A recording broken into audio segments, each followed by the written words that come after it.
ಇವತ್ತಿನ ವಿಡಿಯೋದಲ್ಲಿ ಹಾಲು, ಸಕ್ಕರೆ ಹಾಗೆ ತುಪ್ಪ, ಆಯಿಲ್ ಏನು ಬೇಡ, ಹಾಗೆ ತುಂಬ ಈಸಿಯಾಗಿ ಜಸ್ಟ್ 3 ಇಂಗ್ರೀಡಿಯೆಂಟ್ಸಿಂದ ಈ ಒಂದು ಸ್ವೀಟ್ನ ಮಾಡ್ಬೋದು. ಬಾಯಲ್ಲಿಟ್ಟರೆ ಹಾಗೆ ಕರಗೋಗುತ್ತೆ. ಬನ್ನಿ ಹೇಗೆ ಮಾಡೋದು ಅಂತ ನೋಡೋಣ. ಮೊದಲಿಗೆ ಈ ರೀತಿ ಒಂದು ತೆಂಗಿನಕಾಯಿನ ತಗೊಂಡಿದ್ದೀನಿ.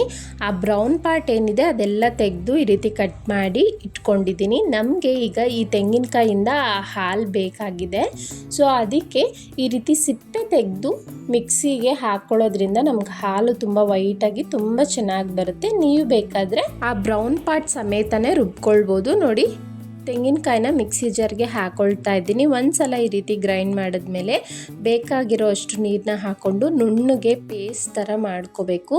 ಈಗ ಶುದ್ಧವಾಗಿರೋ ಅಂಥ ಒಂದು ಬಟ್ಟೆನ ತಗೊಳ್ಳಿ, ತೆಳ್ಳಗಿರಲಿ.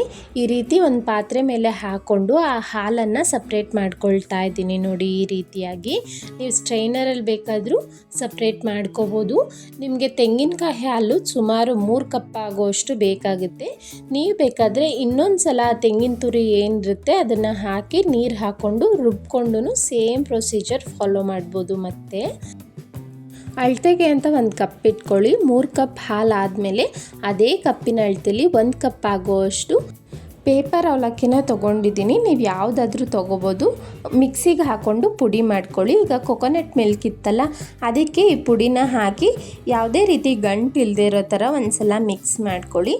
ಆ ಅವಲಕ್ಕಿ ನೆನಿತಾ ಗಟ್ಟಿ ಆಗುತ್ತೆ. ಆ ಹಾಲೆಲ್ಲ ಹೀರ್ಕೊಂಡು ನೋಡಿ ಈ ಕನ್ಸಿಸ್ಟೆನ್ಸಿ ಬರುತ್ತೆ. ಇದನ್ನು ಪಕ್ಕಕ್ಕಿಟ್ಟು ಈಗ ಒಂದು ಪ್ಯಾನ್ಗೆ ನಾನಿಲ್ಲಿ 1.5 ಕಪ್ ಆಗೋಷ್ಟು ಬೆಲ್ಲ ತೊಗೊಂಡಿದ್ದೀನಿ. ಅದಕ್ಕೆ ಅರ್ಧ ಕಪ್ ಆಗೋಷ್ಟು ನೀರನ್ನ ಹಾಕಿದ್ದೀನಿ. ಆ ಕ್ಲಿಪ್ ಮಿಸ್ ಆಗಿಬಿಟ್ಟಿದೆ. ನೋಡಿ, ನಮಗೆ ಪಾಕ ಎಲ್ಲ ಬರೋದೇನು ಬೇಕಾಗಿಲ್ಲ. ಇಲ್ಲಿ ಸ್ವೀಟ್ ಪ್ರಮಾಣ ಕರೆಕ್ಟಾಗಿರುತ್ತೆ. ಸ್ವೀಟ್ ಕಡಿಮೆ ತಿನ್ನೋರು 1/4 ಕಪ್ ಆಗೋಷ್ಟು ಬೆಲ್ಲ ಹೆಚ್ಚು ಕಡಿಮೆ ಮಾಡ್ಕೊಳ್ಬೋದು. ನೋಡಿ, ಒಂದು ಸಲ ಬೆಲ್ಲ ಎಲ್ಲ ಕರಗಿ ಈ ರೀತಿ ನೀರಾದಮೇಲೆ ಆ ಹಾಲು ಏನಿರುತ್ತೆ ಆ ಮಿಕ್ಸ್ಚರ್ನ ಹಾಕ್ಕೊಂಡು ಸ್ಟವ್ನ ಲೋ ಫ್ಲೇಮ್ ಇಟ್ಕೊಳ್ಳಿ. ಈಗ ಹಾಲು, ಅವಲಕ್ಕಿ, ಬೆಲ್ಲ ಎಲ್ಲವೂ ಚೆನ್ನಾಗಿ ಮಿಕ್ಸ್ ಆಗಬೇಕು. ಸ್ಟವ್ ನೀವು ಲೋ ಟು ಮೀಡಿಯಮ್ ಫ್ಲೇಮಲ್ಲೇ ಅಡ್ಜಸ್ಟ್ ಮಾಡಿಕೊಂಡು ಇದನ್ನು ಮಿಕ್ಸ್ ಮಾಡ್ತಾ ಬನ್ನಿ. ಒಂದು ಸಣ್ಣ ರಿಕ್ವೆಸ್ಟ್, ಯಾರೆಲ್ಲ ಸವಿ ಕಿಚನ್ ಕನ್ನಡಗೆ ಸಬ್ಸ್ಕ್ರೈಬ್ ಆಗಿಲ್ಲ, ಪ್ಲೀಸ್ ಇದೇ ರೀತಿ ಹಲವಾರು ಈಸಿ ಆ್ಯಂಡ್ ಟೇಸ್ಟಿ ರೆಸಿಪೀಸ್ಗಾಗಿ ನಮ್ಮ ಚಾನಲ್ನ ಸಬ್ಸ್ಕ್ರೈಬ್ ಮಾಡಿ. ಹಾಗೆ ಹಲವಾರು ಈಸಿ ಬ್ರೇಕ್ಫಾಸ್ಟ್ ರೆಸಿಪೀಸ್ ಅಪ್ಲೋಡ್ ಆಗಿದೆ. ಇಂಟ್ರೆಸ್ಟ್ ಇರೋರು ಹೋಗಿ ಚೆಕ್ ಮಾಡಿ. ಇಲ್ಲಿ ನೀವು ನೋಡ್ಬೋದು ಹಾಲು, ಬೆಲ್ಲ, ಅವಲಕ್ಕಿ ಎಲ್ಲವೂ ಚೆನ್ನಾಗಿ ಬೆರ್ತಿದೆ. ನೋಡಿ, ಇದೇ ರೀತಿ ಲೋ ಫ್ಲೇಮಲ್ಲೇ ನಾವು ಇದನ್ನು ಕುಕ್ ಮಾಡ್ತಾ ಬರಬೇಕು. ಅದಾದಷ್ಟು ಗಟ್ಟಿ ಆಗ್ತಾ ಆ ತೆಂಗಿನಕಾಯಲ್ಲಿ ಇರೋವಂಥ ಎಣ್ಣೆ ಅಂಶ ಎಲ್ಲ ಬಿಟ್ಕೊಳ್ತಾ ಬರುತ್ತೆ. ಅದಕ್ಕೋಸ್ಕರನೇ ನಾವು ಇದಕ್ಕೆ ಎಣ್ಣೆ ಆಗಲಿ ತುಪ್ಪ ಆಗಲಿ ಏನು ಯೂಸ್ ಮಾಡಲ್ಲ. ಆ ತೆಂಗಿನಕಾಯಲ್ಲಿರೋ ಅಂಥ ಎಣ್ಣೆನೇ ಬಿಟ್ಕೊಂಡು ತುಂಬ ಒಳ್ಳೆ ಫ್ಲೇವರ್ ಕೊಡುತ್ತೆ. ತುಪ್ಪ ಹಾಕಿ ಮಾಡಿರೋ ಥರನೇ ಬಾಯಲ್ಲಿಟ್ಟರೆ ಕರಗೋಗುತ್ತೆ. ಟೇಸ್ಟ್ ವೈಸೂ ಅಷ್ಟೇ ತುಂಬ ಚೆನ್ನಾಗಿರುತ್ತೆ.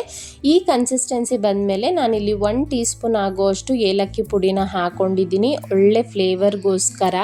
ಈ ಸ್ವೀಟ್ನ ಮಾಡೋದಕ್ಕೆ ಒಂದು ಸ್ವಲ್ಪ ಟೈಮ್ ತೊಗೊಳುತ್ತೆ, ಬಟ್ ಎಷ್ಟು ನಿಧಾನಕ್ಕೆ ಮಾಡ್ತೀವೋ ಒಳ್ಳೆ ಟೇಸ್ಟ್ ಬರುತ್ತೆ. ನೀವು ಬೇಕಾದರೆ ಈಗ ಡ್ರೈ ಫ್ರೂಟ್ಸ್ ಬೇಕಾದರೂ ಹಾಕ್ಬೋದು, ಬಟ್ ನಾನು ಏನು ಹಾಕ್ತೇನೆ ಮಾಡ್ತಾ ಇದ್ದೀನಿ.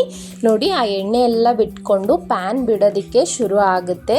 ಕನ್ಸಿಸ್ಟೆನ್ಸಿ ನಾನು ತೋರಿಸ್ತೀನಿ ಯಾವ ರೀತಿ ಇರಬೇಕು ಅಂತ.